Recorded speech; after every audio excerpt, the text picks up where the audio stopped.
All right, what's up, everybody? Thanks for clicking this video. Thanks for tuning into my channel. My name is Simon Hill, Black American from Louisiana, coming to you live from Budapest, Hungary. Today is July 24th, 2025, about 7 p.m. where I'm at right now, and we are continuing our reading of our 13th book in our Book to React series, episode 11? Black Bolshevik, Autobiography of an Afro-American Communist, written by Haywood Hall. This is a profound book, a very long book. This is probably going to take up all of our summer reading, but we're still going to continue to plow through it and do the labor and continue to enjoy this very well-written text.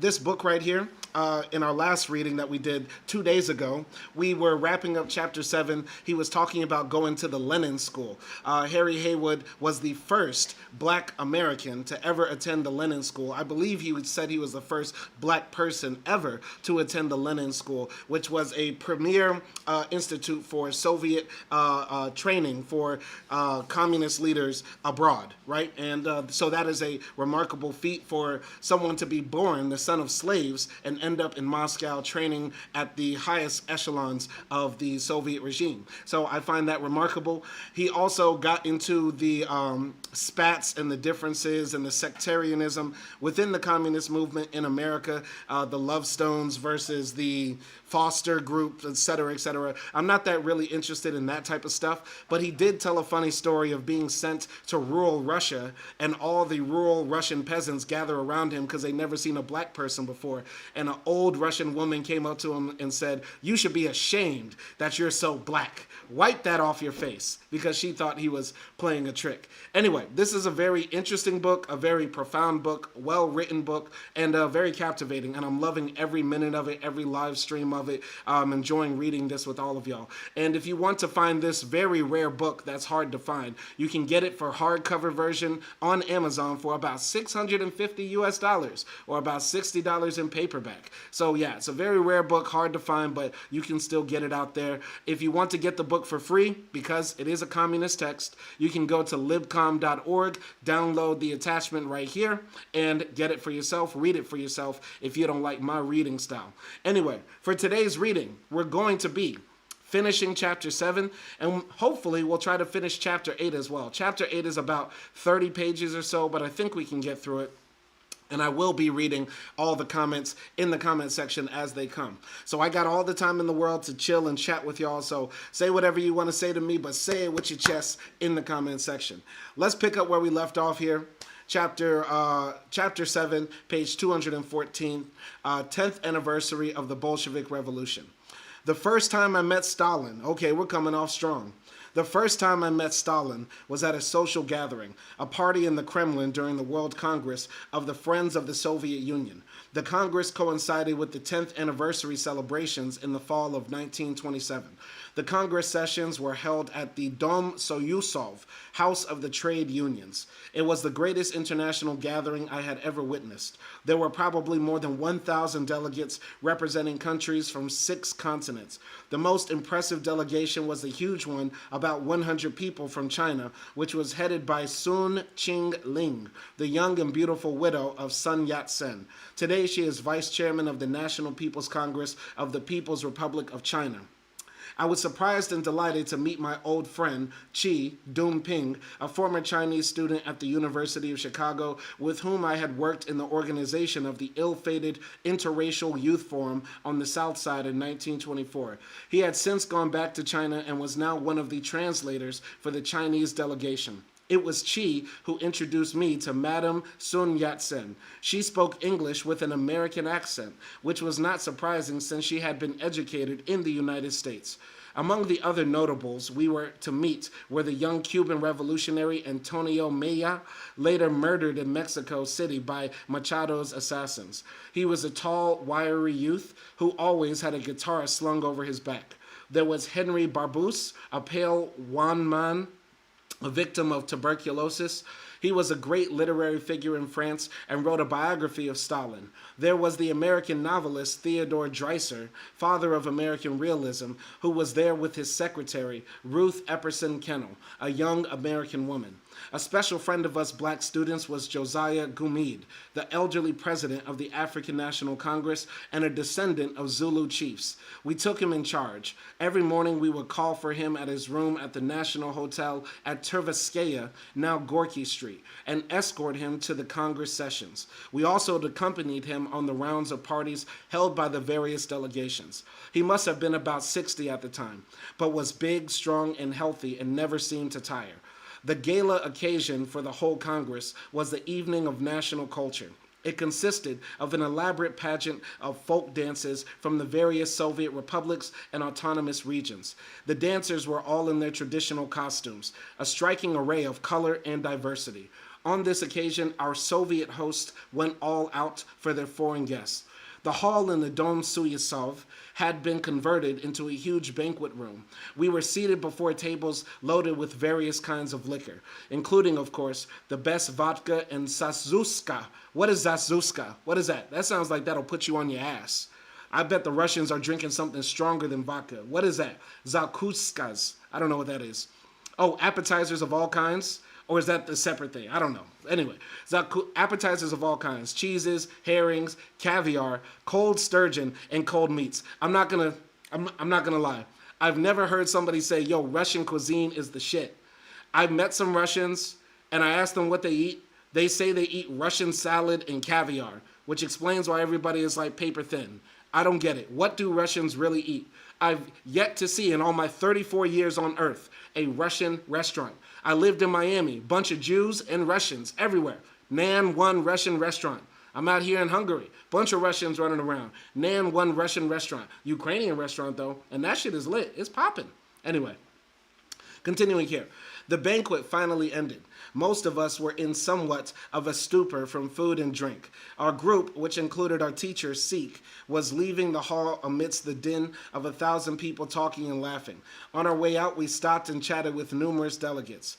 Gumede was the chief attraction, who had given a stirring speech at a session of the Congress a few days before. As I recall, we were nearing the door when we were stopped and greeted by the old Cossack cavalryman, Marshal Budeni. He was a short, powerful, bow-legged man with a large, ferocious black mustache. He was also in a merry mood. Tell the chief, he said, grasping Gumede's hand, that we stand ready to come to his support anytime he needs us. Thank you, beamed Gumede.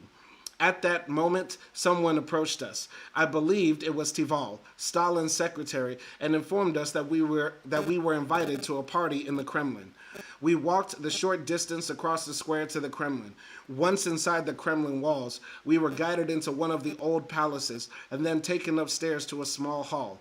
It was a long room with an arched ceiling reaching almost to the floors on the sides. It looked to me as though it could have been a throne room of one of the old czars. There were perhaps 50 people in the room. In the center, there was a large table loaded with the traditional zazuskas, fruits, and drinks.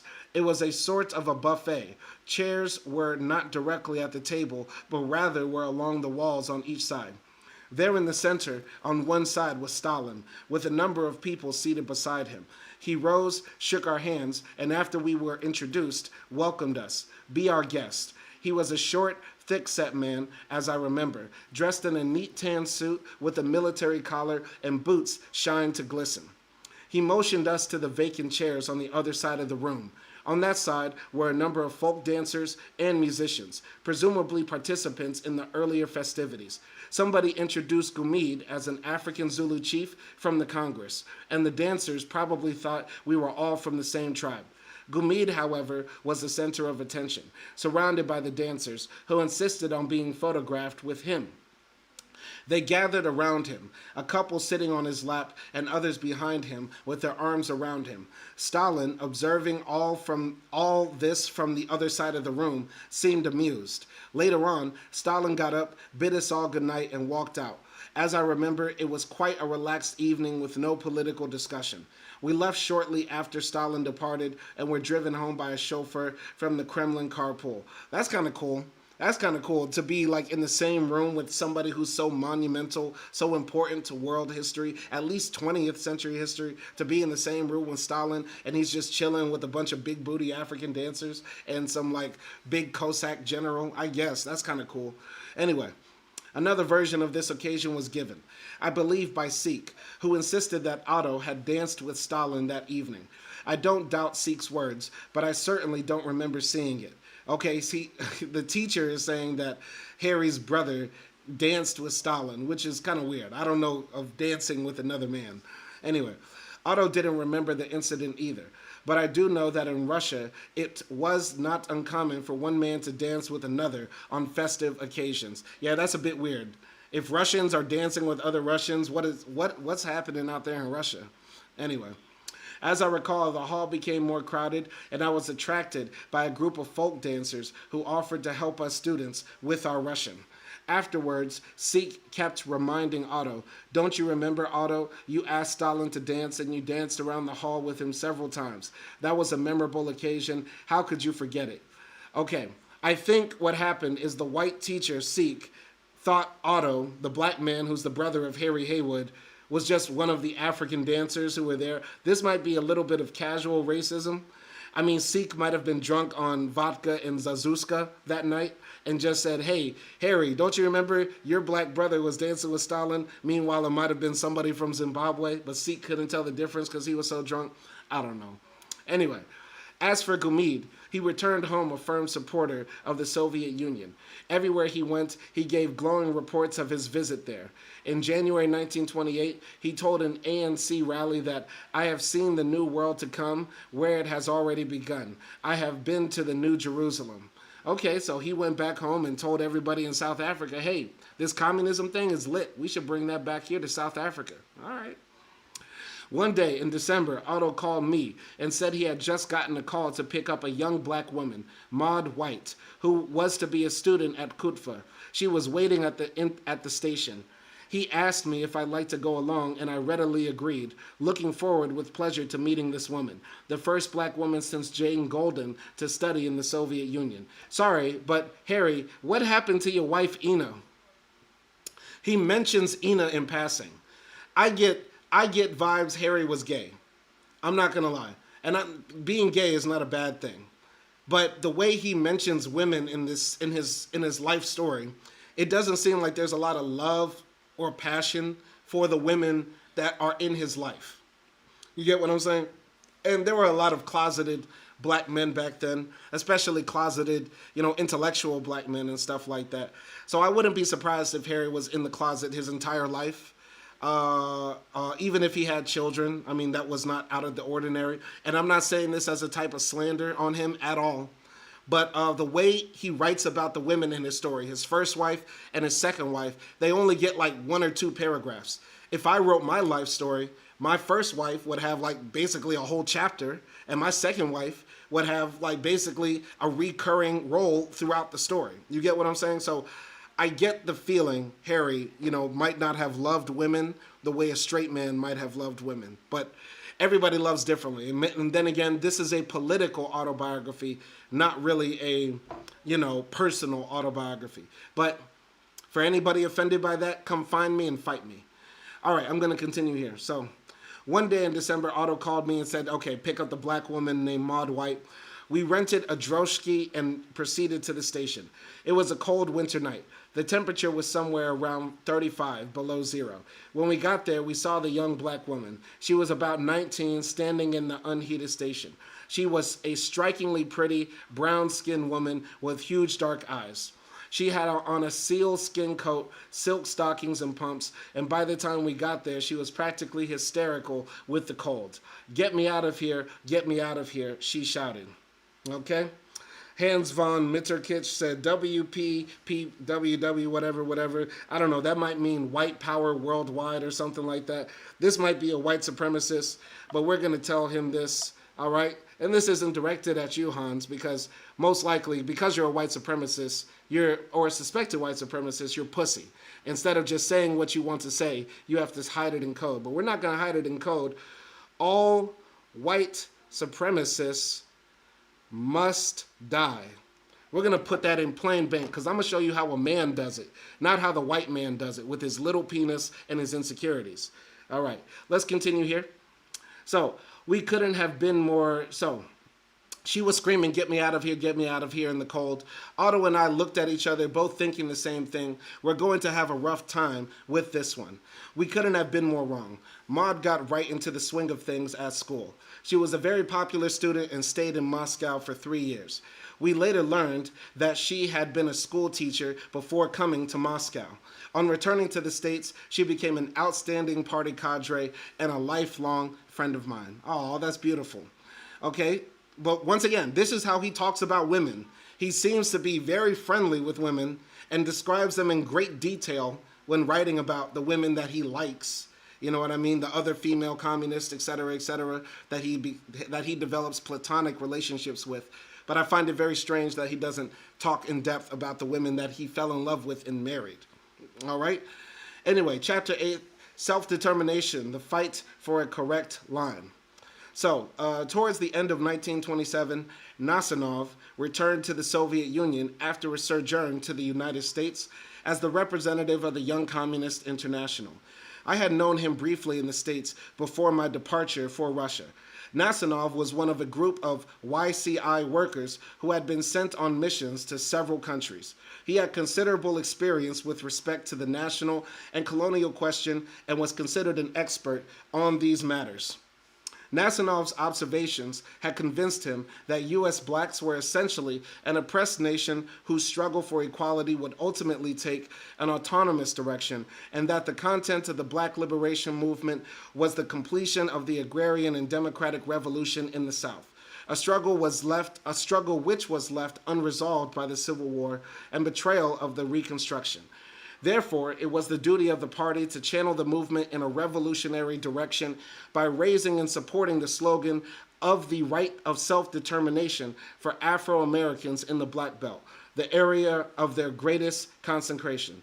So basically what he's saying is, you know, one of his fellow comrades who studied with him in the Soviet Union comes back and starts pushing the line like, yo, this is what we need to do. Black people are an oppressed nation. They need to be able to have the right of self-determination within the United States, right? And this is where I think the book is slowly leading up to.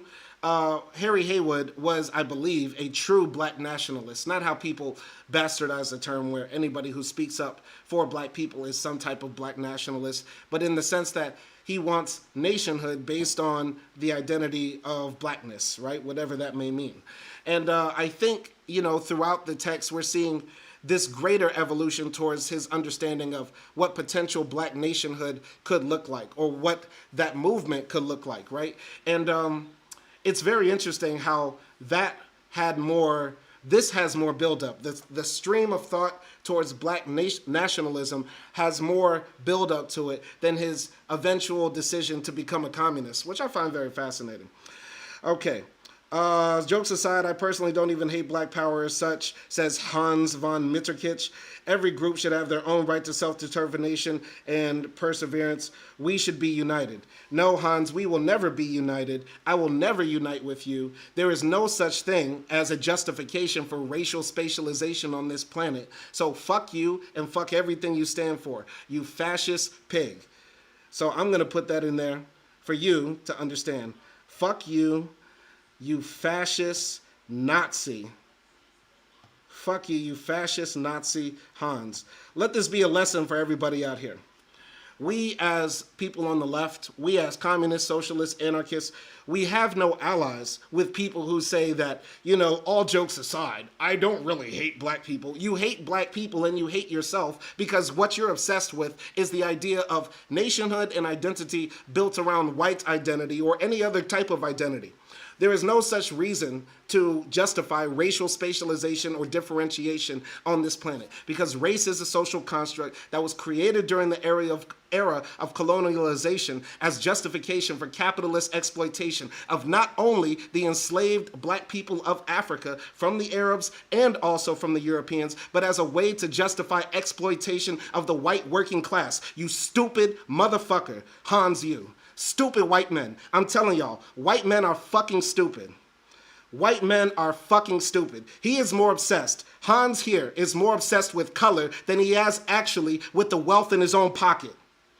Hans here is obsessed with color than he is with the wealth in his own pocket. than the health care that he lacks, than the housing that he lacks, than the jobs his children will lack. This shows you how stupid white supremacy is, and shows you how stupid white supremacists are. People like Hans are the fucking scum of the earth. People like Hans are disgusting human beings. And they're fucking deluded and retarded. Okay? And that's all we have to say. He's over here talking about people's color and not the fact that he gets paid less and less every single year, that he's on live stream with me, bitching and complaining about a nation for people of his color, rather than the fact that the capitalist class that exploit him and make him go to work every day for less just tell him you're better than a Negro. What a dumb, stupid motherfucker. Stupid white men. Stupid white men with the smallest penises that you could ever imagine. Smaller penises than brain cells. I swear. How dumb do you have to be? Dumbass. Dumbass. He said, if we all mix, there won't be any blacks left. I don't give a fuck. I don't give a fuck if I'm the last black person on earth. If we're all poor, what the fuck does our color matter? You stupid motherfucker. If all black people disappeared, would I care? Absolutely not. Absolutely not. The same way you should not care if all white people disappear, because what does it matter if all of us are poor and oppressed and dispossessed by the capitalist class? Stupid white men. Stupid, stupid white men. The stupid shit they say. Stupid white men. Stupid white men obsessed with color. Obsessed with color, but not money. Dumbass. Dumbass. Just really fucking stupid. Stupid white men. I'm sorry. I had to get that out. Anyway, let's continue here in the book. Upon his return, Nasonov sought me out, and it was he, I believe, who first informed me that I had been elected to the National Committee of the YCL back in the States. In the months ahead, we were to become close friends. Through him, I met a number of YCI people, mostly Soviet comrades, who held the same position as Nasonov did on the national question. They seemed to be pushing to have the matter reviewed as the forthcoming 6th Congress of the Comintern. And as it later became clear to me, they were anxious to recruit at least one black to support their position. All right? As I have indicated before, the position was not entirely new to me. I was present at the meeting of the YCL District Committee in Chicago in 1924, when Bob Mazout, then YCI, rep to the U.S., at the behest of Zinoviev, had raised the question of self-determination at that time.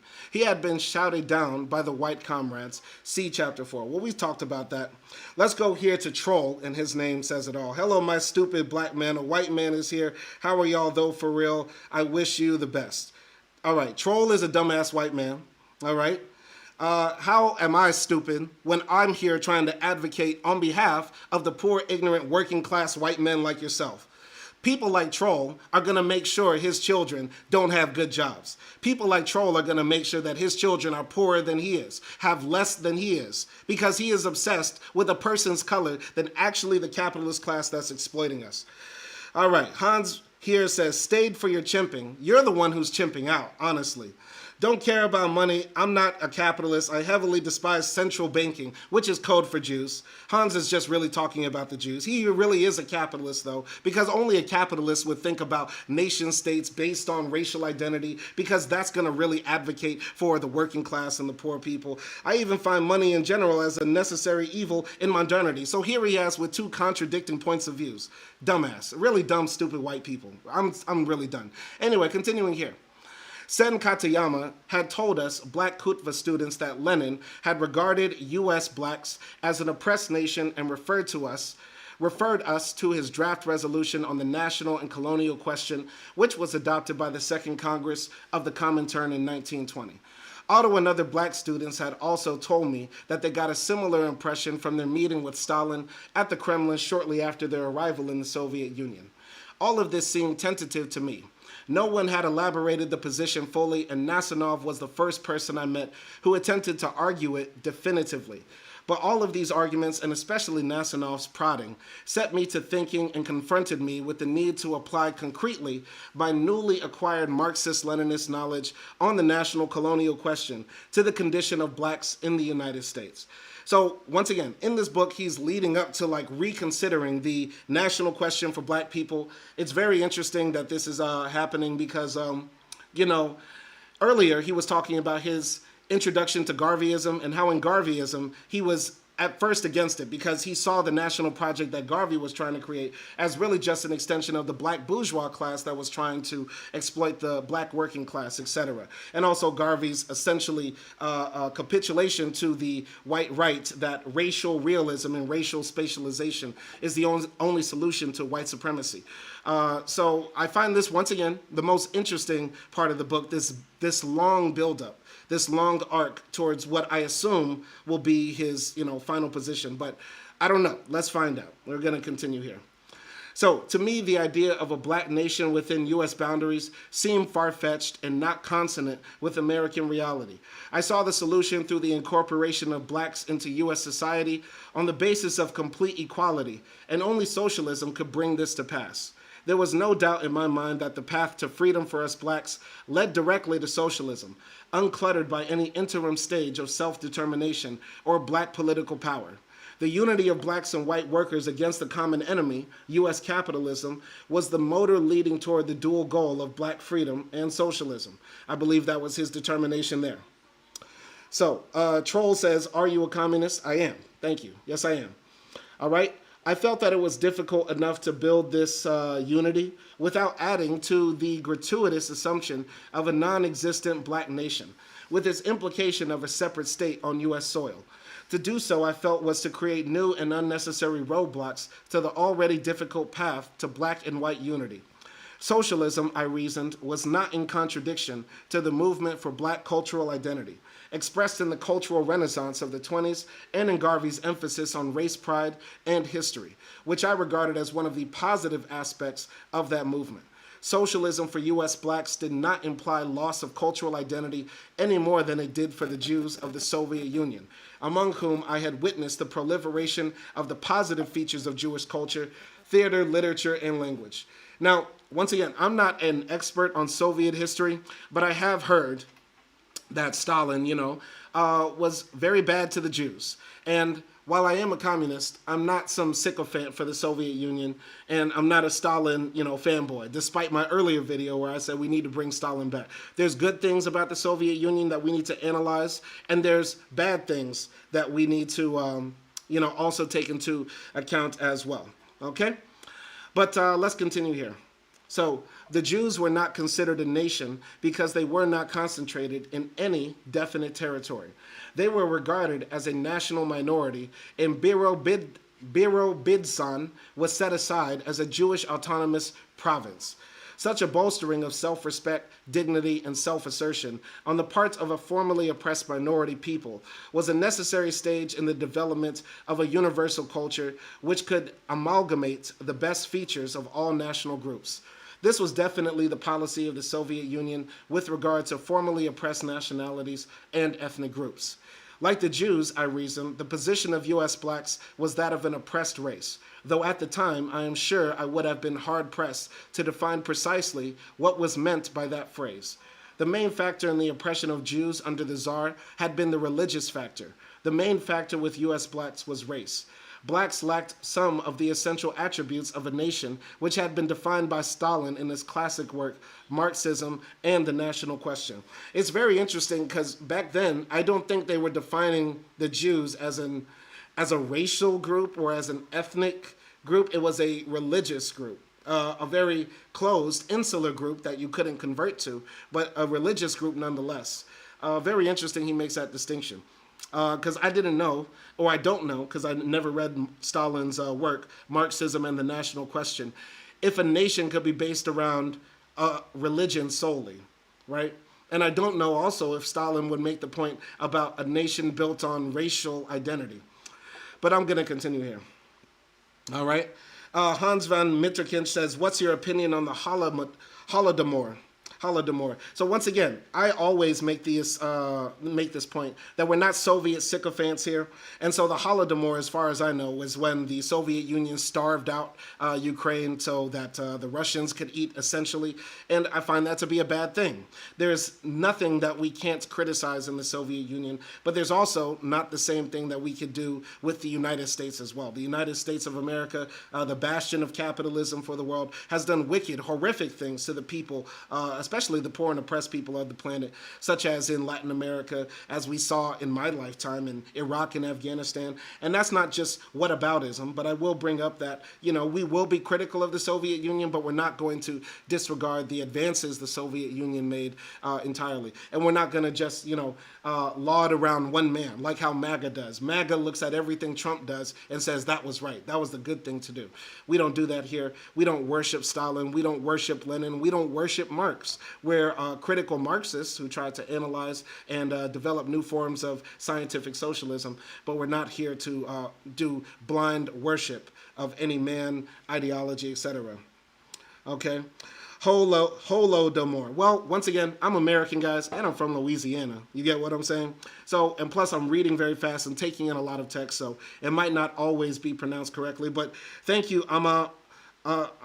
Thank you for that. All right? Anyway, most assuredly, one could argue that among blacks, there existed elements of a special culture and also a common language, English. But this did not add up to a nation, I reasoned. Missing was the all-important aspect of a national territory. Even if one agreed that the Black Belt, where blacks were largely concentrated, rightfully belonged to them, there were no geographic position to assert their right of self-determination. I could see many analogies between the national problem in the old Tsarist empire and the problem of U.S. blacks. But the analogy floundered on this question of territory. For the subject nations of the old Tsarist empire were situated either on the border of the oppressing Great Russian nation or were completely outside it.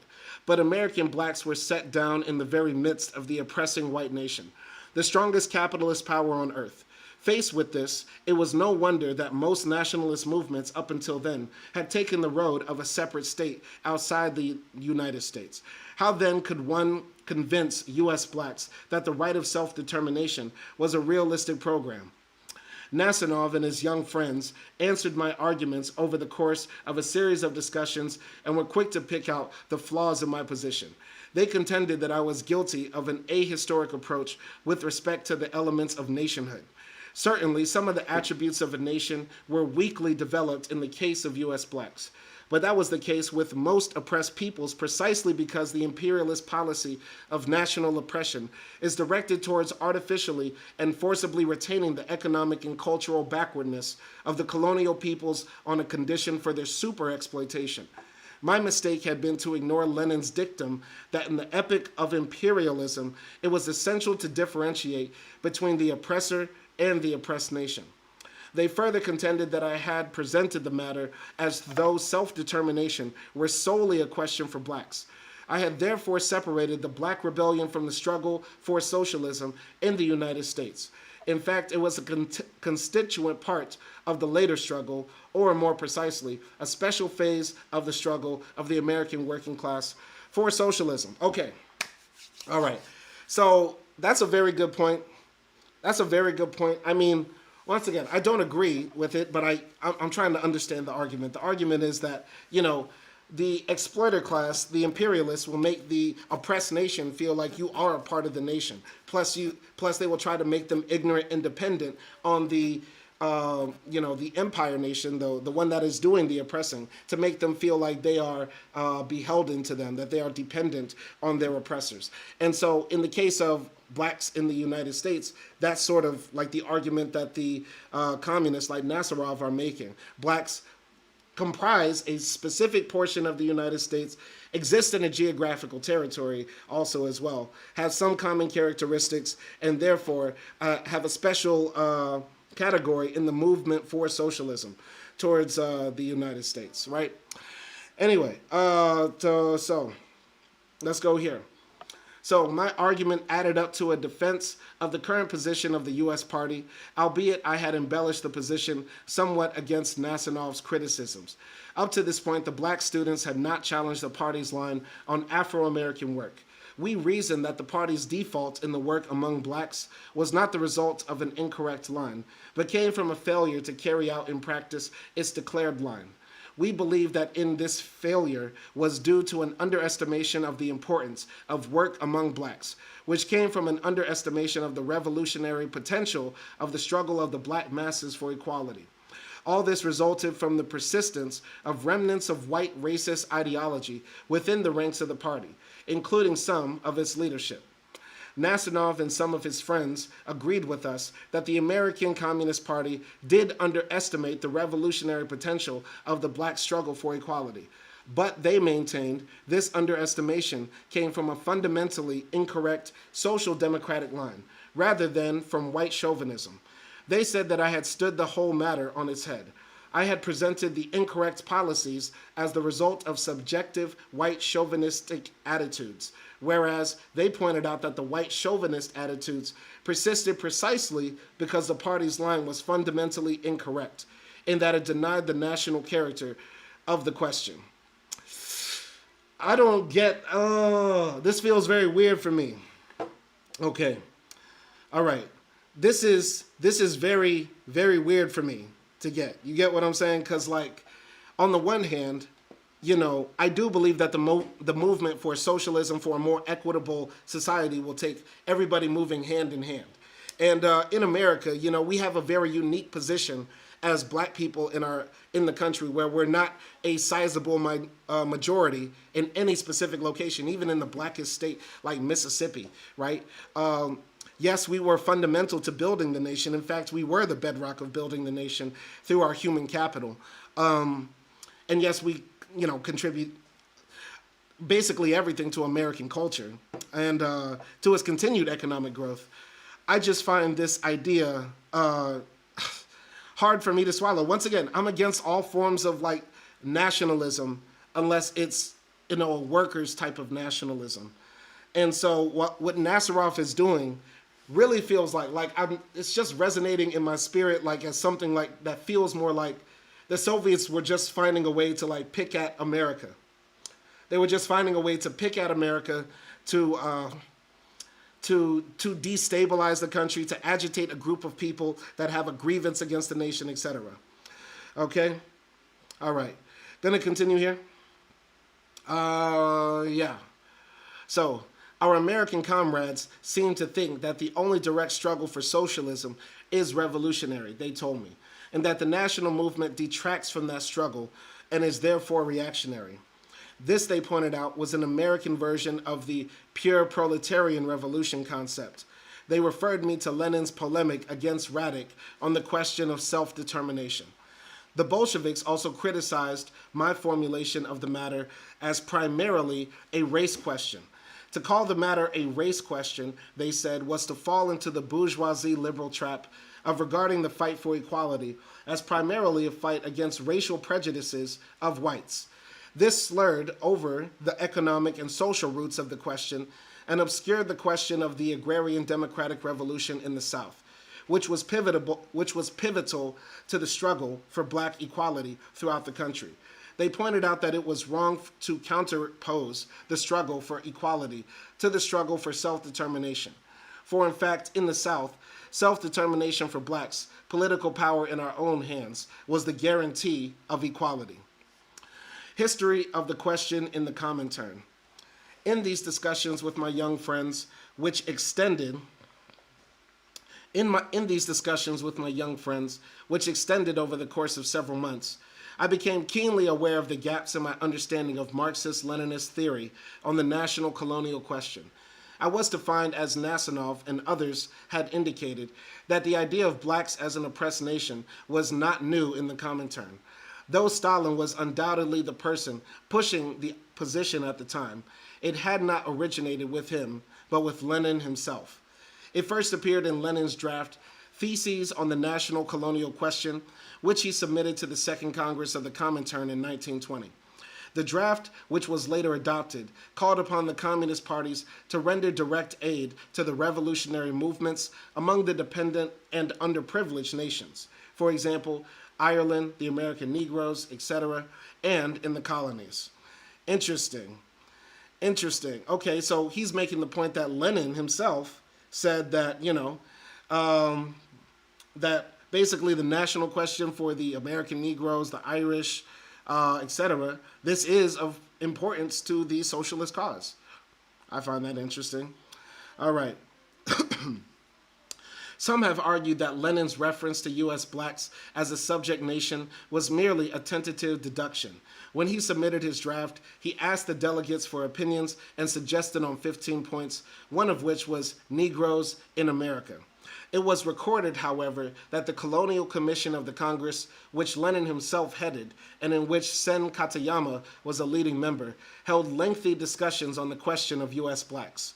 John Reed, the American author, was a delegate and participated in the discussion, apparently in opposition to Lenin's formulations.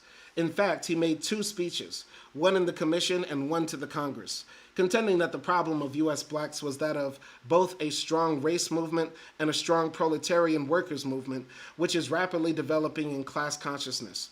Equating all national movements among blacks to Garvey's Back to Africa separatism, he contended that a movement which struggles for a separate national existence has no success among the Negroes, like the Back to Africa movement, for example, and that blacks consider themselves above all Americans. They feel at home in the United States. This makes the tasks of communists very much easier. But despite Reed's objections, the reference to American blacks as an oppressed nation remained in the resolution as finally adopted. For Lenin's thesis was not something spun out of thin air, but was the result of a serious study of the question. This is clear from his work, New Data on the Laws Governing the Development of Capitalism in Agriculture, which spoke about the United States. In this work, published in 1915 and based on the U.S. Census of 1910, Lenin viewed the question of blacks in the South as one of an uncompleted agrarian and bourgeoisie democratic revolution. He drew attention to the remarkable similarity between the economic positions of the South's black tenants and the emancipated serfs in the agrarian centers of Russia, pointing out that both groups were not tenants in the European civilized sense, but semi-slaves and sharecroppers. All right? So, let's do this. So we have a bunch of trolls, literally, in the chat. So what we're going to do for Hans and Troll, we're going to invite you up. And we're actually going to drop this link. I'm going to drop a call-in link in here for y'all to come in. Well, hold on one second. All right, hold on. I want y'all to be able to actually speak, since y'all have a lot to say. Okay? So, I'm sure all the white supremacists have to say is just nigger, monkey, and a bunch of racial slurs, because they have a lot to say in the chat. But let's see if they can actually back it up by talking to me. So we're going to drop a link in the chat and hear what y'all have to say. And of course, the first racial slur that y'all say will just get it shut down, which goes to show that y'all have no arguments. Y'all can't actually argue. I'm not afraid of any of y'all. Not afraid of any of y'all, and y'all can jump in. Only one of y'all at a time. Okay. Yes, exactly. Hans Mittershit is now pussying out. Of course, you drop the link and you say pull up, and now the white man turns pussy. Of course. I live in the middle of bumfuck nowhere, but I'm obsessed with race and color. But I live in the middle of bumfuck nowhere. Of course. The average white man. You know what? But that's it. We're going to leave that right there. I'm going to leave it right there, and it's only going to be up for about 40 minutes or so before it turns off. But if y'all want to holler, we can holler.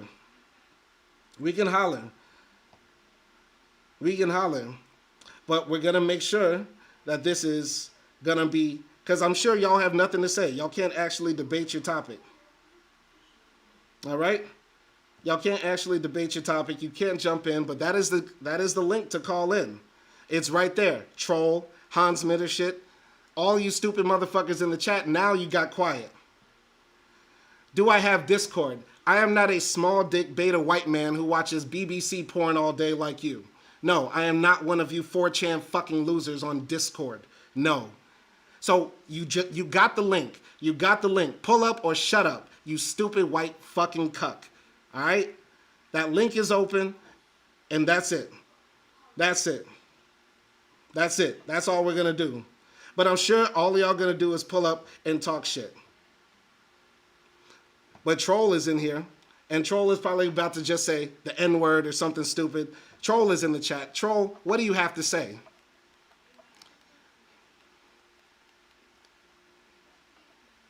Troll is in the chat, and he can't say anything. He's just typing hello. He's just typing hello. But his microphone is unmuted, and he can't talk because he lives in the middle of bumfuck nowhere on a shitty cell phone with shitty service. Troll, can you actually say something to the people? Or do all you have to say is racial slurs and stupid white supremacist talking points?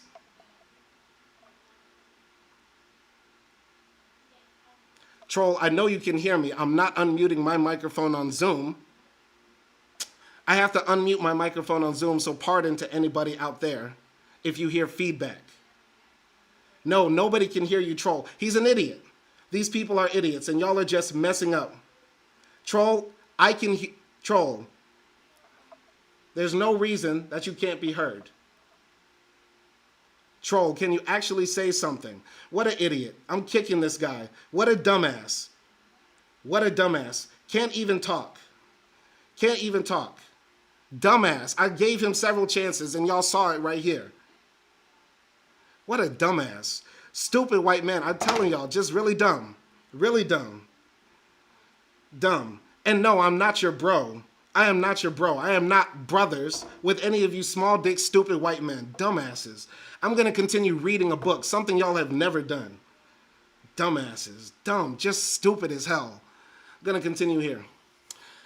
So, emphasizing the absence of elementary democratic rights among blacks. All right, so emphasizing the absence of elementary democratic rights among blacks, he alluded to the South as the most stagnant area, where the masses are subjugated to the greatest degradation and oppression, a kind of prison where these emancipated Negroes are hemmed in, isolated, and deprived of fresh air. These kinds of conditions, the lot of the vast majority of U.S. blacks, undoubtedly led Lenin to conclude that their movement for emancipation would take a national revolutionary direction. All right. All right. I think we have Hans in the chat. Hans, I know you can hear me. We can hear you. You can say something. Hans, you can say something. If you actually have anything intelligent to say. I asked him to unmute. He's not saying anything. Hans, you can unmute and actually say something, but you're a poor white man who just admitted you have no microphone. You still don't have a mic. You don't have a mic, but you're concerned with a white ethno-state. You don't have a microphone on your phone or computer. You don't have a microphone on your phone or computer, but you are concerned with a white ethno-state. A white ethno-state. What does that say about you? What does this say about the modern white man? Are you serious? You cannot make this shit up.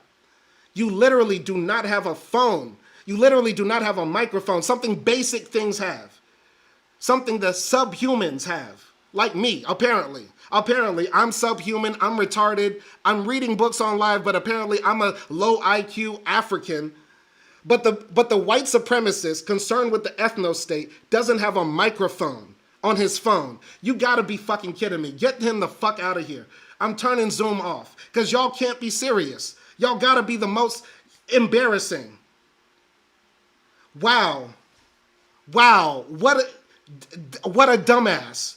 Doesn't have every PC, every laptop has a microphone.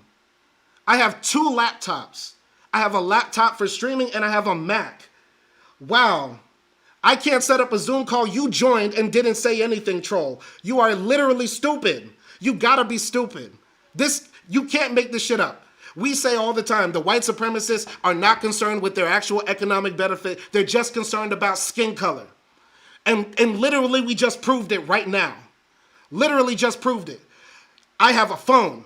I have a computer. I have several computers. I have a microphone right here. Basic shit that modern people have. And the modern white man doesn't have it. Wow. Absolutely embarrassing. Absolutely embarrassing. So embarrassing. And so embarrassing. Because you guys are so embarrassing, I'm going to do you a favor. I'm going to do you a favor and let y'all get your lives together. I'm going to let you get your lives together. I'm going to let you get your lives together. I got to put you in timeout. Please go get a job. Please get a job. I'm serious. I'm really concerned. Nobody cares about white people more than me. Y'all don't actually care about white men because your lives are embarrassing. You are an embarrassment. How can you not operate Zoom? How do you not have a microphone on your PC, laptop, or phone? You don't own a smartphone, but you're concerned with the white ethno-state. You don't own a smartphone, but you're concerned with white supremacy and black people's low IQ. You cannot make this shit up. Absolutely disgusting, embarrassing. The modern white man has no juice. The modern white man is an embarrassment to civilization. Y'all are disgusting. I literally let y'all talk and talk shit throughout the live stream. I let y'all talk shit throughout the live stream. Gave you a chance to actually talk to me, and then you say, I have a phone with no microphone and a PC with no microphone. The embarrassment of the white race. The embarrassment of the white race. The white race should be ashamed. God damn. So sad. Absolutely sad. God damn, that's sad. The white race is an embarrassment. The white race is an embarrassment. Straight up. Straight up. You can't make this shit up. You literally can't make this shit up. This is the stupidest, this is literally the craziest and stupidest thing I've ever seen on my live stream. I've talked to other white supremacists and other white crazy, racial realists and all these other people, but at least they were able to work modern technology. If you don't have a microphone on your phone or computer, you have bigger problems than my black skin. Come on now. Oh, you serious? You can't make this shit up. I gotta continue reading because I'm gonna be as stupid as them. That's embarrassing. Embarrassing. Anyway, conclusive proof of Lenin's thinking at that time about, nationalism and that blacks need their own nation, etc. So Lenin's thinking at the time with respect to U.S. blacks can be found in an uncompleted work written in 1917, though not available until 1934. This work, Statistics and Sociology, was begun in the early part of 1917, but was interrupted by the February Revolution and never resumed. In the section of the manuscript referring to U.S. blacks, he drew a clear distinction between their positions and that of the foreign-born immigrants. That is, between the white foreign-born assimilables and the black unassimilables. In the United States, the Negroes and also the mulattoes and Indians account for only 11.1%. They should be classed as an oppressed nation for the equality won in the Civil War of 1861 and 1865, and guaranteed by the Constitution of the Republic, was in many respects increasingly curtailed by the chief Negro areas, the South, in connection with the transition from the progressive pre-monopoly capitalism 1860 to 1870 to the reactionary monopoly capitalism, imperialism of the new era. Whereas, with the white foreign-born immigrants, Lenin observed that the speed of development of capitalism in America has produced a situation in which vast national differences are speedily and fundamentally, as nowhere else in the world, smoothed out to form a single American nation. All of this shows that the idea that U.S. blacks comprise an oppressed nation was neither a temporary nor tentative formulation on Lenin's part. Despite the thesis of the Second Congress, Reed's views, reflecting as they did the position of the Young American Party, were to persist in the U.S. without serious challenge through the Fifth Congress of the Comintern. The Third Congress of 1921 recorded no discussion with respect to the character of the problem. The Fourth Congress in 1922 also did not seriously discuss the point. This meeting, however, marked the first appearance of black delegates to the Comintern. They were Otto Haywood as regular party delegate and the poet Claude McKay as a special fraternal delegate. It was also the first Congress to set up a Negro Commission, and extended discussions took place on the thesis brought in by the commission, which characterized the position of U.S. blacks as an aspect of the colonial question. It stressed the special role of American blacks in support of the liberation struggles of Africa, Central and South America, and the Caribbean. The thesis of the Fourth Congress did add a new international dimension to the question, but it did not challenge the party's basic anti-self-determination position. This position was stressed in a speech by Haywood, Billings, which called the Afro-American question another phase of the racial and colonial question, an essentially economic problem which was intensified by the friction which exists between the white and black races. The discussion of the character of the question came up in the Fifth Congress in 1924, this time in connection with the draft program of the Communist International. For the first time since the Second Congress, the discussion centered directly on the character of the question as an oppressed nation and the appropriateness of the slogan of the right of self-determination. August Thalheimer, the German head of the Commission on the Draft Program, reported that the slogan of the right of self-determination cannot solve all national questions. Such is the case in the United States, where there is an extraordinarily mixed population and where the race question is also involved. Therefore, he pointed out, the Program Commission was of the opinion that the slogan of right of self-determination must be supplemented by another slogan, equal rights for all nationalities and races. Representing the U.S. at the Fifth Congress, John Pepys supported this anti-self-determination position. According to him, the United States was a country in which the different nationalities could not be separated. Self-determination was not appropriate. Blacks in the U.S. did not want it. They do not want to set up a separate state inside the USA, and they wish to remain inside the U.S., not leave it for Africa. To the demand of social equality, he held that we should change these words to the following: full equality in every respect. Lovett Fort Whiteman, the sole black delegate, apparently supported Pepper's position and gave his standard speech, which I was to hear a number of times in the States. He stressed the racial aspect of the problem and called for a special communist approach to blacks. The thing is, every time you ask black people, do we want a separate nation? Do we want to split away from the U.S.? Do we want to splinter? Most of the time they say no. It feels like, the communists who are pushing this national question for blacks are like forcing it. You know what I mean? It's like a girl that doesn't want to go out with you. She keeps saying, I don't want to go out with you, I don't like you, but you keep on trying to convince her. You know what I mean? Which up to a certain point becomes harassment and becomes unfeasible. So there appeared to be no opposition to the draft program, but after all, it was only the first version. The program in its final form was to be discussed and adopted at the Sixth Congress.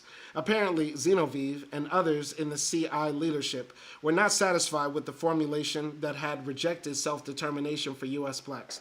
Zinoviev had instructed Bob Mazout to investigate the question while on his assignment to the U.S. immediately following the Congress. Such was the situation following the Fifth Congress. The question can be raised as to why the U.S. party's position was not seriously challenged during the whole period, and why the proponents in the Comintern of the self-determination thesis failed to press for their position. Their reluctance in this regard, I presume, was because they did not want to push their position against the unanimous opposition of the American Party, including its black members. After all, the Comintern was a voluntary union of communist parties which operated under the democratic centralism. It was not the policy of the Comintern leadership to arbitrarily force positions on member parties, which makes sense. Listen, something just doesn't feel right about the black national question to me. It doesn't sit right with my spirit. It doesn't sit right with what I know about, the black experience in America. It feels contrary to the aims of socialism in America to me. So let's go here, 1928, a re-examination of the question. How are we to account then for the renewed interest in the Afro-American question among certain influential leaders of the Comintern on the eve of the Sixth Congress? Why the drive to reopen the question? The answer lies in the changed world situation, the sharpened crisis of the world capitalist system, consequent on the breakdown of partial capitalist stabilization, the beginning of a deepening economic depression in Europe, and the continued upsurge in the colonial revolutions in China, India, and Indonesia. These harbingers of the new period were pointed out by Stalin at the 15th Congress of the CPSU in early December 1927, in which he referred to the collapsing stabilization of capitalism. It was to be a period of revolutionary struggle. In order to lead these struggles, an attack on right opportunism was required in the practice and the work of the Communist parties. It was a period in which the national and colonial question was to acquire a new urgency. The CI paid special attention to the fight against those views, which liquidated or downplayed the importance of the question.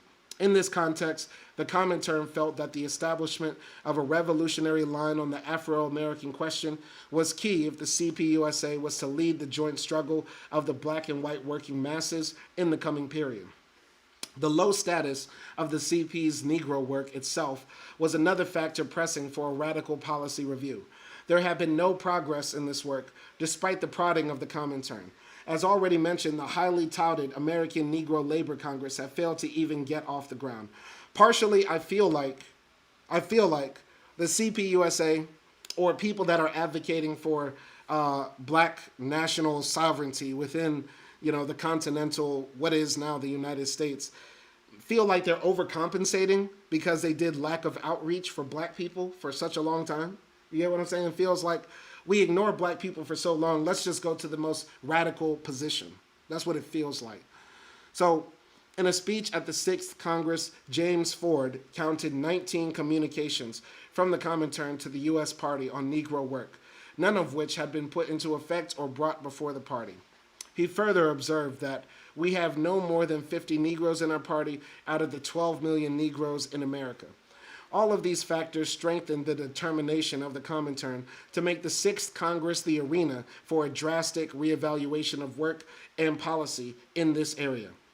In the winter of 1928, preparations were already afoot for the 6th Congress, which was to convene the following summer. The Anglo-American Secretariat of the CI set up a special subcommittee on the Negro question, which would prepare a draft resolution for the official Negro Commission on the Congress. As I recall, the subcommittee consisted of Nassanov and 5 students, 4 blacks, including my brother Otto and myself, and 1 white student, Clarence Hathaway from the Lenin School. In addition, there were some ex officio members, Profintern Rep. Bill Doon, and Comintern Rep. Bob Miner. They seldom attended our sessions. James Ford, who was then assigned to the Profintern, also attended some sessions. Our subcommittee met and broke the subject down into topics. Each of us accepted one as his. In his report, he concluded that the nationalism expressed in that movement had no objective base in the economic, social, and political conditions of U.S. blacks. It was, he asserted, a foreign importation artificially grafted onto the freedom movement of U.S. blacks by the West Indian nationalist Garvey. That's so ironic. Literally, a group of communists pushed by the Russians are saying, Garvey's movement of back to Africa was artificially pushed. I mean, the irony cannot just be, it couldn't be more on the nose, like how ironic that is. Anyway, U.S. blacks, Otto concluded, were not an oppressed nation, but an oppressed racial minority. This long-range goal of the movement was not the right of self-determination, but complete economic, social, and political equality to be won through a revolutionary alliance of blacks and class-conscious white labor in a joint struggle for socialism against the common enemy, U.S. capitalism. Okay, I agree with that. Up to that point, I was still not certain as regarded the applicability of the right of self-determination to the problems of blacks in the U.S., but my misgivings about the slogan had been shaken somewhat by the series of discussions I had had with my Russian friends. Otto, in his report, had merely restated the CP's current position, but somehow, against the background of our discussion on the Garvey movement, the inadequacy of that position stood out like a sore thumb. Otto, however, had done more than simply restate the position. He brought out into the open what had been implicit in the party's position all along. That is, that any type of nationalism among blacks was reactionary. I would argue it is. How is it not? I mean, Harry, you let a bunch of Russians, I'm just going to be frank. Harry, you went to Russia, you made a lot of Russian friends, you even married a Russian woman. They got into your head the way the white man thinks. right? Essentially, like, even though the Russians he were meeting were like good communists and stuff like that, the way the white man thinks is like, what's mine is mine. I build a land, it's my land, it's a land for my people, etc., etc. You know, American blacks, we've been morphed and created into something new. Like, we are very unique people on the planet, and I don't believe that we shouldn't try to bring nationalism into our identity. Other groups of people, all other groups of people, I believe, on the planet have some type of nationalism embedded in them based on some type of arbitrary social constructs like race, ethnicity, identity of some sort like that. We don't need that, I guess. You get what I'm saying? I think it is kind of reactionary, I would say. So this view, it occurred to me, was the logical outcome of any position which saw only the pure proletarian class struggle as the sole revolutionary struggle against capitalism. The party had traditionally considered the Afro-American question as that of a persecuted racial minority. They centered their activity almost exclusively on blacks as workers and treated the question as basically a simple trade union matter, underrating other aspects of the struggle. The struggle for equal rights was seen as a diversion that would obscure or overshadow the struggle for socialism. But how could one wage a fight against white chauvinism from that position? I thought at the time that viewing everything in light of the trade union question would lead to a denial of the revolutionary potential of the struggle of the whole people for equality. Otto's rejection of nationalism as an indigenous trend brought these points out sharply in my mind. In the discussion, I pointed out that Otto's position was not merely a rejection of Garveyism, but also a denial of nationalism as a legitimate trend in the black freedom movement. I felt that it amounted to throwing out the baby with the bathwater. With my insight sharpened by previous discussions, I argued further that the nationalism reflected in the Garvey movement was not a foreign transplant, nor did it spring full-blown from the brow of Jove. On the contrary, it was an indigenous product arising from the soil of black super-exploitation and oppression in the United States. It expressed the yearnings of millions of blacks for a nation of their own. I can't think of any other time. Of course, there have been movements to like form black nations, based on the identity of blackness, right? Garvey's movement, and like there's a movement of like joining Mississippi, Alabama, South Carolina, I think also Florida and Louisiana as well into like one black belt type of nation. But those have always been minority trends. Even Garvey's movement was a minority trend. Sure, black nationalism is a trend within, black political and social thought, but so is like Hebrew Israelitism. So is, Moorish templeism. You get what I'm saying? Like, we have several trends within black political thought, like there are in any sort of group thinking type of thought, right? That doesn't mean that they're all legitimate, I would argue, but... All right, as I pursued this logic, a totally new thought occurred to me. As for me, it was the clincher. The Garvey movement is dead, I reasoned, but not black nationalism. Nationalism, which Garvey diverted under the slogan of Back to Africa, was an authentic trend, likely to flare up again in periods of crisis and stress. Such a movement might again fall under the leadership of utopian visionaries who would seek to divert it from the struggle against the main enemy, U.S. imperialism, and onto a reactionary separatist path. The only way such a diversion of the struggle could be forestalled was by presenting a revolutionary alternative to blacks.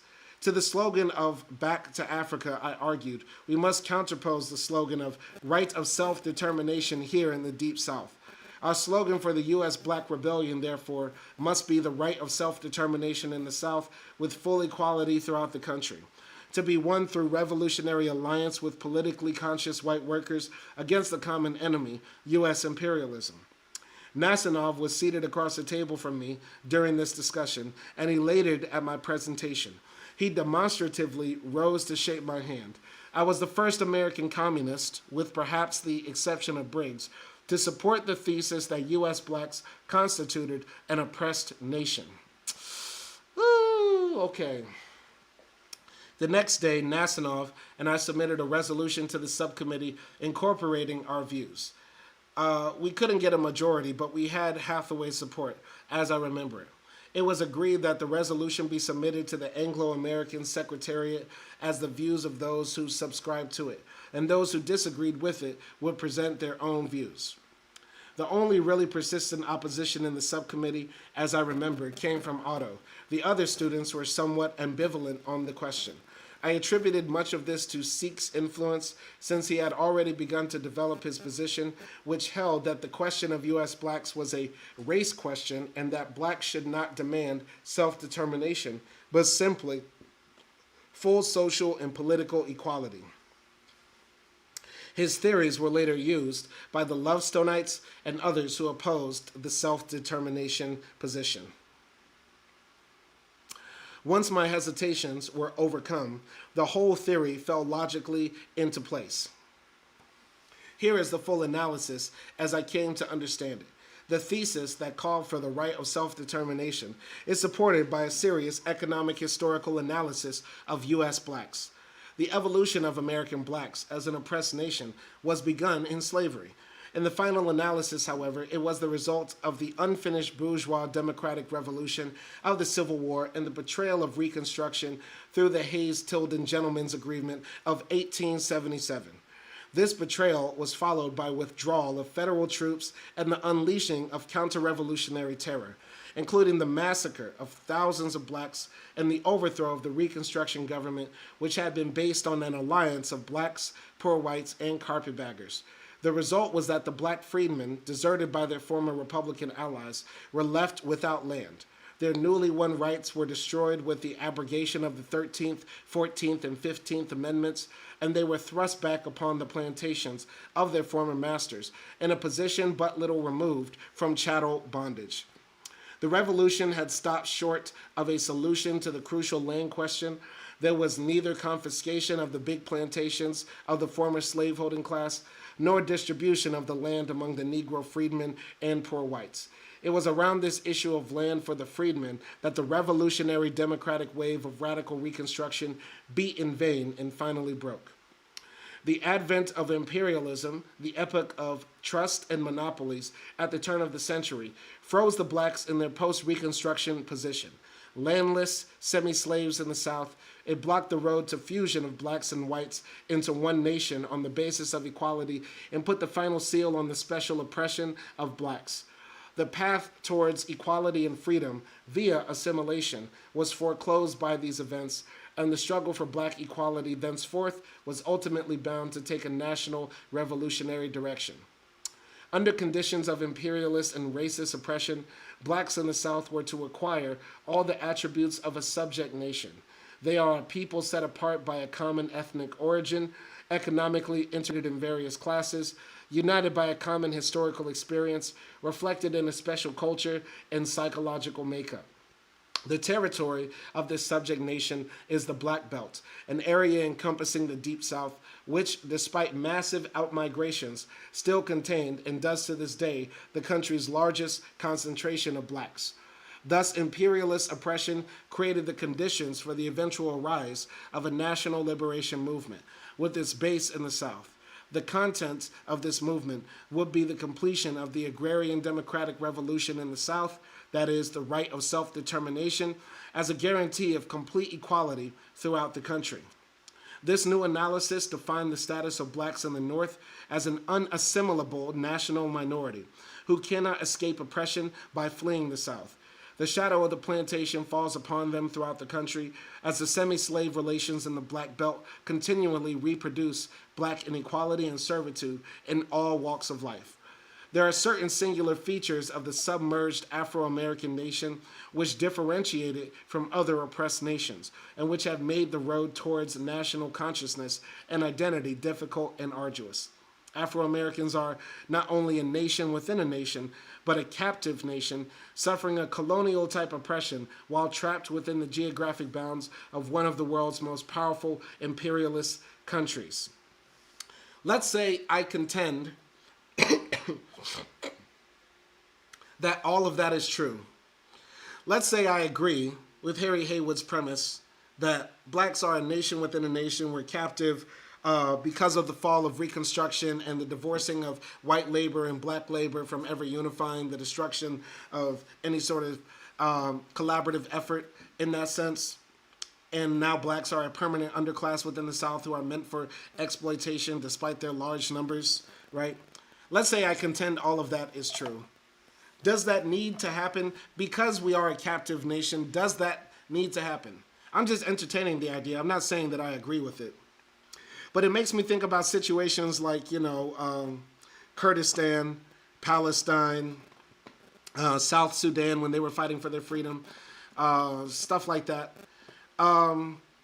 Does every type of nationalism need to be acted upon? There are ethnically diverse countries, such as the Soviet Union, for example. I'm sure if the Cossacks or the Tartars or some other group of people wanted to fight for their right to self-determination and say that we don't want to be a communist state or a part of the Soviet Union would crush that, right? It seems a bit hypocritical to some degree, right? I just am not biting. I'm not biting on any type of black nationalism. It's hard for me. I get where Harry is sold. I understand why Harry is sold on the idea of black nationalism, like true in its truest form. I get where he's coming from. It's just hard for me to bite on it because I can't think of a time when every type of nationalism needs to be enacted upon, because that just leads to the world always splintering into sectarian different groups, right? It's hard for me to actually bite that.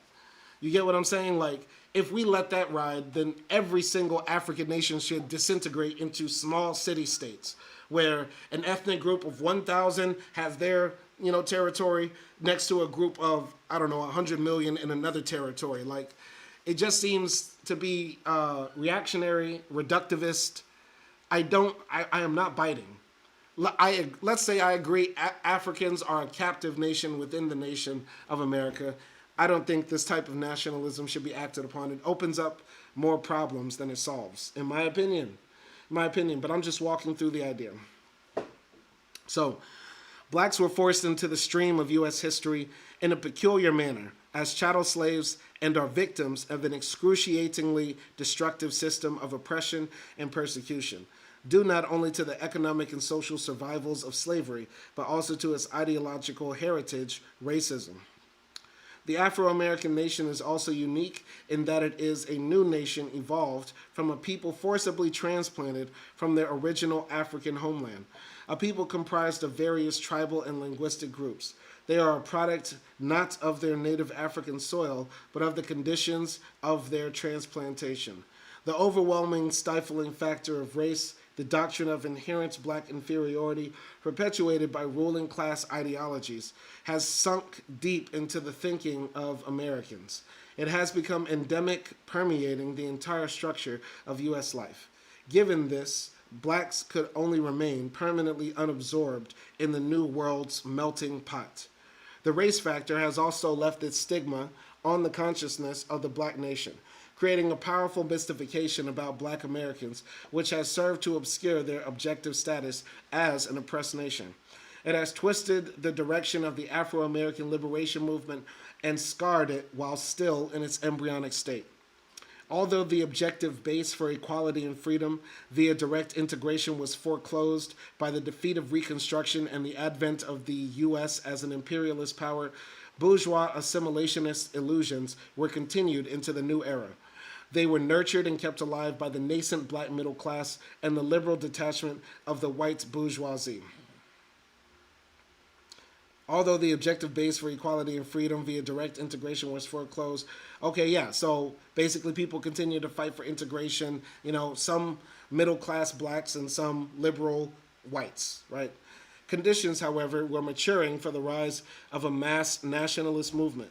This movement was to burst with explosive force upon the political scene in the period following World War I, with the rise of the Garvey movement. The potentially revolutionary movement of black toilers was diverted into utopian reactionary channels of a peaceful return to Africa. The period of bourgeois democratic revolutions in the United States ended with the defeat of democratic reconstruction. The issue of black freedom was carried over into the epoch of imperialism, its full solution postponed to the next stage of human progress, socialism. The question has remained and become the most vulnerable area on the domestic front of U.S. capitalism. Its Achilles heel, a major focus of the contradictions in U.S. society. Blacks, therefore, in the struggle for national liberation, and the entire working class in its struggle for socialism are natural allies. The forging of this alliance is enhanced by the presence of a growing black industrial and working class, with direct and historical connections with white labor. This new line established that the black freedom struggle is a revolutionary movement in its own right, directed against the very foundations of U.S. imperialism, with its own dynamic pace and momentum, resulting from the unfinished democratic and land revolutions in the U.S. It places the black liberation movement and the class struggle of U.S. workers in their proper relationship as two aspects of the fight against the common enemy, U.S. capitalism. It elevates the black movement to a position of equality in that battle. I don't see it.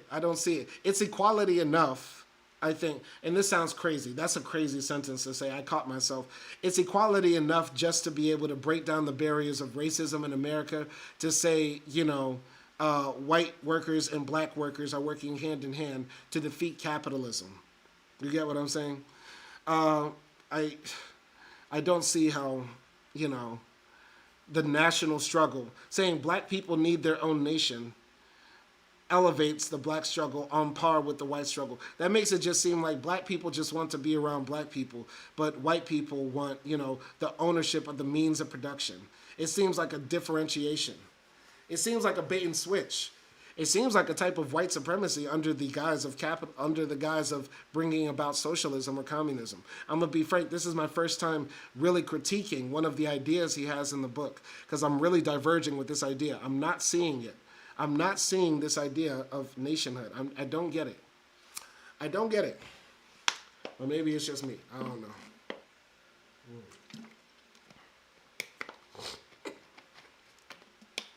Been reading for about an hour, so need to take a little drink, but let's pick up here. So, the new theory destroys forever the white racist theory traditional among class-conscious white workers, which had relegated the struggle of blacks to a subsidiary position in the revolutionary movement. Race is defined as a device of national oppression, a smokescreen thrown up by the class enemy to hide the underlying economic and social conditions involved in black oppression and to maintain the division of the working class. The new theory was to sensitize the party to the revolutionary significance of the black liberation struggle. During the crisis of the 30s, a significant segment of radicalized white workers would come to see the blacks as revolutionary allies. The struggle for this position had now begun. There remained its adoption by the Comintern and its final acceptance by the U.S. Party. Our draft resolution, which summed up these points, was turned over to Petrovsky Bennett, chairman of the Anglo-American Secretariat. He seemed quite pleased with it, expressed his agreement, and suggested some minor changes. He agreed to submit it to the Negro Commission at the forthcoming 6th Congress. I continued to work with Nasanov on preparations for the Congress. By that time, we had become quite a team. Our next project was the South African question, a question which also fell under the jurisdiction of the Anglo-American Secretariat. If there's going to be a national question, South Africa is where to go. It doesn't seem like America, Mississippi, is the place to go with the national question and concern to Negroes. But we were assigned to work with James Laguma, a South African colored comrade who had come to Moscow to attend the 10th anniversary celebrations and stayed on to discuss with the ECCI and the Anglo-American Secretariat the problems of the South African Party. Specifically, we were to draft a new resolution on the question, restating and elaborating the Comintern line on an independent native South African republic. The word native was in common usage at the time of the 6th Congress, though today it is considered derogatory and has been replaced with Black Republic of Tanzania. Okay, interesting. I didn't know that. All right. South Africa. So this line, formulated the year before with the cooperation of Laguma during his first visit to the Soviet Union in the spring of 1927, had been rejected by the leadership of the South African Party. Laguma, as I recall, was a young brown-skinned man of Malagasy and French parentage. In South Africa, this placed him in the colored category, a rung above the natives on the racial ladder established by the white supremacist rulers. Colored persons were defined as those of mixed blood, including descendants of Javanese slaves, mixed in varying degrees with European whites. Laguma, however, identified completely with the natives and their movement. He had been General Secretary of the ICU, Industrial and Commercial Union, the Federation of Native Trade Unions, and also Secretary of the Cape Town branch of the ANC. Later, after his expulsion from the ICU by the red-baiting clique of Clements Kadali, a native social democrat, Laguma became secretary of the Non-European Trade Union Federation in Cape Town. Laguma was the first South African communist I had ever met. I was delighted and impressed with him and was to find, in the course of our brief collaboration, striking parallels between the struggles of U.S. blacks for equality and those of the native South Africans. In both countries, the white leadership of their respective parties underestimated the revolutionary potential of the black movement. Laguma had made his first trip to Moscow the year before. He and Josiah Gumede, president of the ANC, had come as delegates to the inaugural conference on the League Against Imperialism, which had convened in Brussels, Belgium, in February 1927. Gumede attended as a delegate from the ANC, while Laguma was a delegate from the South African Communist Party. It was Laguma's first international gathering, and he had the opportunity to meet with leaders from colonial and semi-colonial countries and discuss the South African question with them.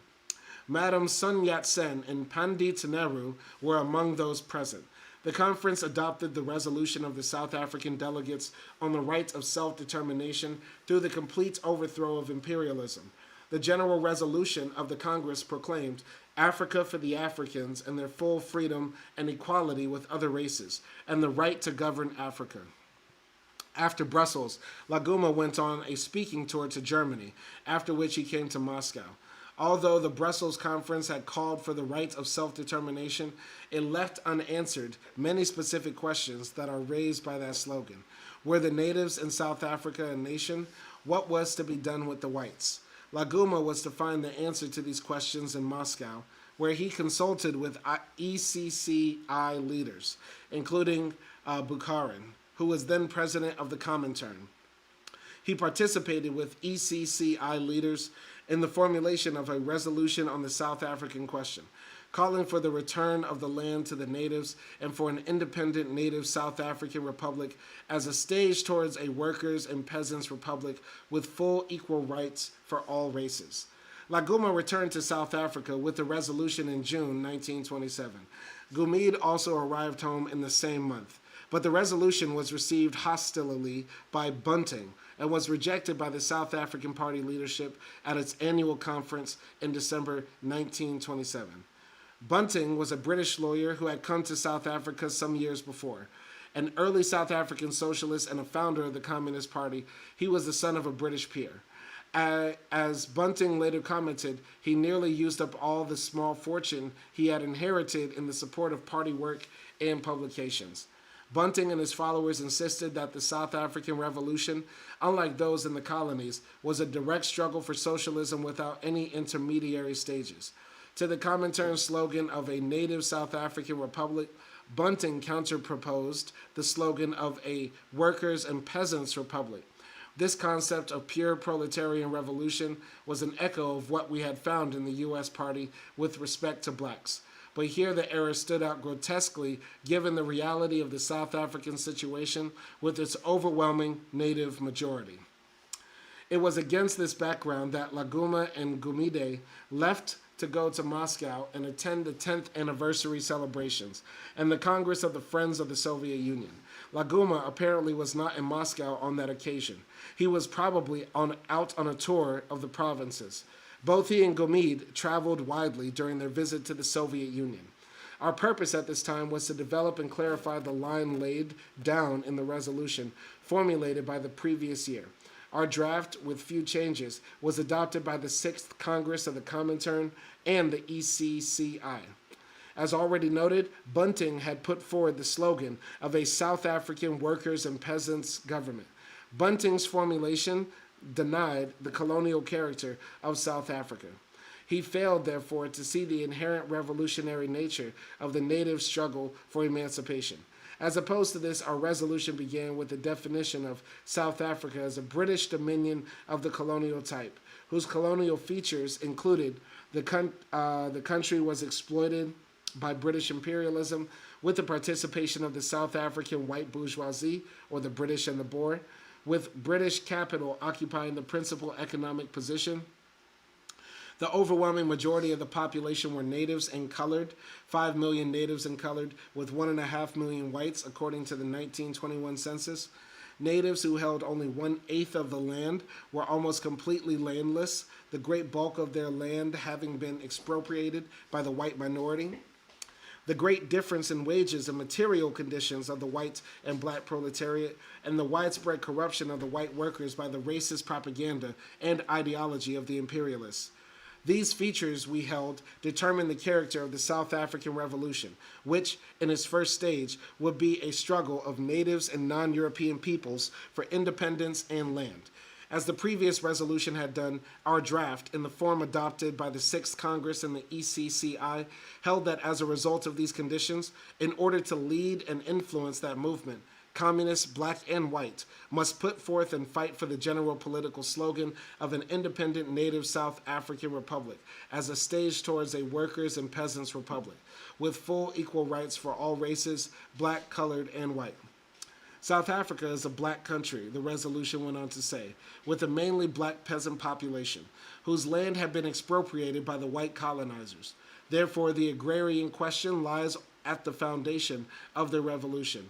The black peasantry, in alliance with and under the leadership of the working class, is the main driving force. Thus, along with the slogan of a native republic, the party must place the slogan, "Return of the land to the natives." This latter formulation does not appear in the resolution as finally adopted. Instead, it includes the following two formulations. Whites must accept the correct principle that South Africa belongs to the native population. 2. The basic question on the agrarian situation in South Africa is the land hunger of the blacks, and their interest is of prior importance in the solution of the agrarian question. With the new resolution completed, Laguma returned to South Africa in the years since the first resolution. The opposition to the line had intensified and had already come to a head at the December Party Congress, even before Laguma's return. Bunting put forward his position in a 14-page document in the early part of 1928. He equated the nationalism of the Boer minority to the nationalism of the natives, and justified his opposition to nationalism on the basis that all national questions were subject to capitalist corruption, and in the case of South Africa, a national movement among natives would probably only accelerate the fusion, in opposition to, of the Dutch and British imperialists. Since it would thus only consolidate the forces against it, it was not to be supported. Bunting not only underrated nationalism, he played on the whites' fear of it, and raised the specter of blacks being given free rein, with the resulting campaign to drive the whites into the sea. He was echoing the specter that was haunting whites, who remembered the song of the Khotsas, to chase the white men from the earth and drive them to the sea that cast them up at first, for Amakhosa's curse and bane, howls for the progeny she nursed, to swallow them again. Absolutely. All right. According to Bunting, the elimination of whites seemed to be implied in the slogan of a native republic. He regarded the phrase safeguards for minorities as having little meaning, since whites would assume that the existing injustices would be reversed, that, in effect, blacks would do to them what they had been handing out for so long. While Bunting had held that all nationalism was reactionary, Laguma distinguished between the revolutionary nationalism of the natives and the nationalism of the Boers, which in reality was simply a quarrel between sections of the ruling class. He argued that the communists must not hold back on the revolutionary demands of the natives in order to pacify the white workers, who are still saturated with an imperialist ideology and conscious of the privileges they enjoy at the natives' expense. Bunting held that the road to socialism will be traveled under white leadership. To Laguma, the securing of black rights was the first step to be taken. As the Simonses described it, first establish African majority rule, he argued, and unity leading to socialism would follow. Interesting. Laguma called on communists to build up a mass party based upon the non-European masses, put forward the slogan of a native republic, and thus destroy the traditional subservience to whites among Africans. This argument continued up through the 6th Congress. All right, we're going to wrap it up here.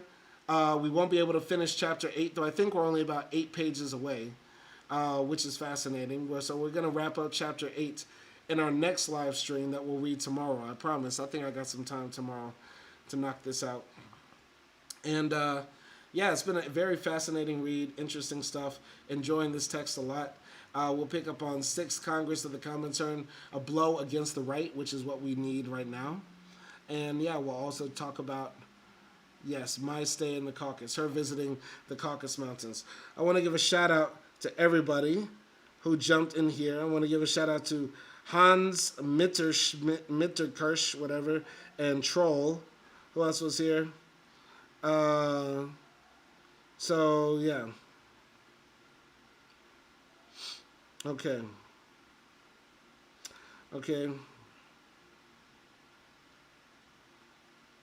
All right.